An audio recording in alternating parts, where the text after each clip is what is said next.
Hello kids, we're talking about our social studies lesson today. So you're going to need your American Revolution 1 packet. And we are on page 79 in the packet titled Taxes. And as you remember from last time, we are talking about what led up to the colonists declaring war against Britain. Okay, so let's get started on this. The cost of war. The British won the French and Indian War in 1763, but the war took many long years to win.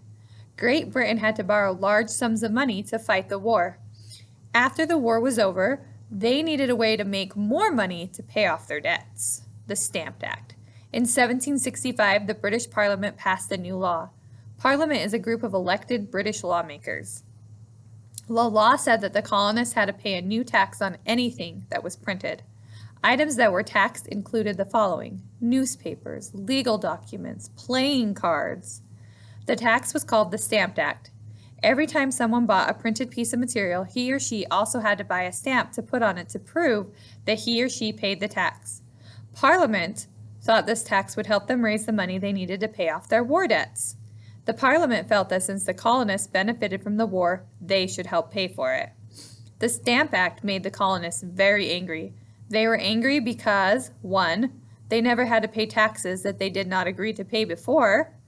2, even though they were British citizens, they were not allowed to vote for members of Parliament who imposed this tax. And 3, they were used to governing themselves. No taxation without representation became a popular slogan of the day. Protests. Many colonists began to protest the Stamp Act. To protest means to speak out against something. One of these people was Patrick Henry. Patrick Henry was a lawyer. He made a speech to the House of Burgesses in Virginia. In his speech, he said that King George III of Britain had no right to tax the colonists. The leaders of nine of the colonists met in October of 1765. This group was called the Stamp Congress. They told British Parliament to cancel the Stamp Act. Sons of Liberty. So we have turned to page 80. Samuel Adams was a businessman from Massachusetts. He was also against the Stamp Act. Adam organized a group of men in Massachusetts to protest the Stamp Act. This group was called the Sons of Liberty.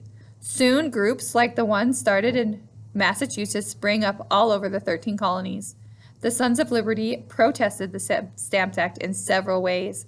They burned the stamps that showed you paid the tax. They threatened and attacked the stamp tax collectors. They destroyed the homes of the tax collectors. Sometimes the Sons of Liberty tarred and feathered stamp collectors. To tar and feather someone means that you cover that person in sticky tar and then cover the star with bird feathers. The person was then paraded around town. This was used as a way to humiliate the stamp tax collectors. The methods the Sons of Liberty used to protest worked.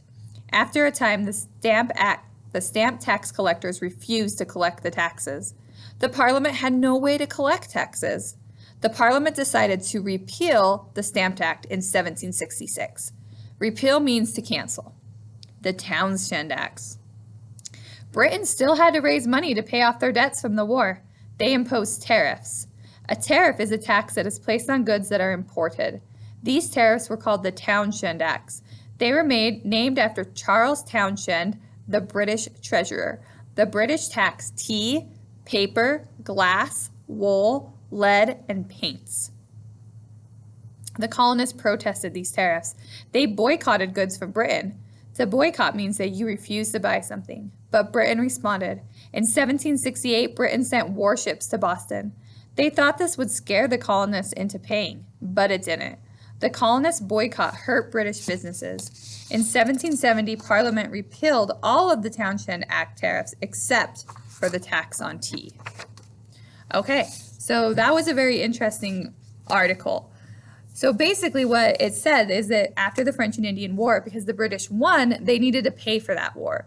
So to pay for the war, they started taxing the colonists. Well, the colonists hadn't had to pay taxes up until now, and they weren't voting for anybody in the British government. So they were saying, hey, we're not represented in that Congress, that Parliament, so you can't make decisions about us. That's where the no taxation without representation. There was nobody there representing the colonists. So they protested the Stamp Act, so they repealed that or they canceled it. They said, okay, fine, you win, quit beating up our tax collectors, we'll cancel it. But then they started the Townshend Acts, or the tariffs, which meant everything that was coming from Britain was costing more money. So to protest this, the colonists just quit buying British goods. So this hurt British businesses. So they canceled the tariffs on everything but tea. And that's important to remember because later on we're going to talk about something that involves the tea.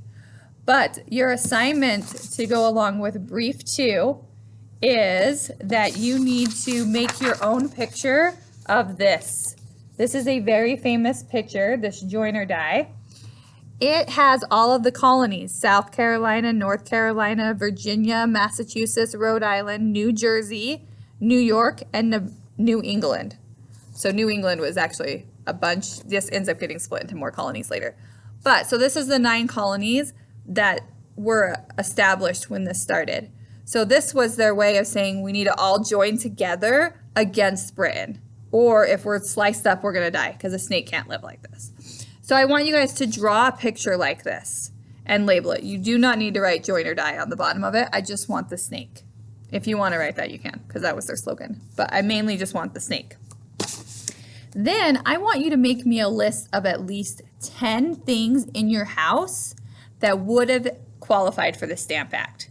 What things would you have had to pay a tax on just because it was printed? Remember, the Stamp Act was anything that was printed. I would have had to pay a tax on this because this is printed. I would have had to pay a tax on my planner. I would have had to pay a tax on all my stuff hanging up behind me.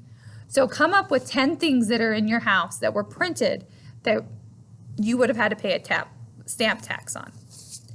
Okay, and then the last thing that I want you to do is I want you to think about the fact that they had a boycott. They had to quit buying things because they were trying to get a message to Britain.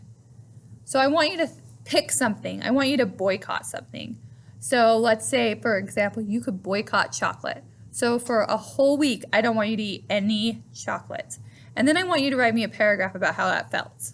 Okay? You could do soda. You could do not arguing with your parents. Boycott that. Just listen to them for a week. Okay? So just pick something and boycott it and then write me a paragraph. And you can just handwrite that or you can do a Google Doc, whichever one you want to do. All right. Thanks, you guys.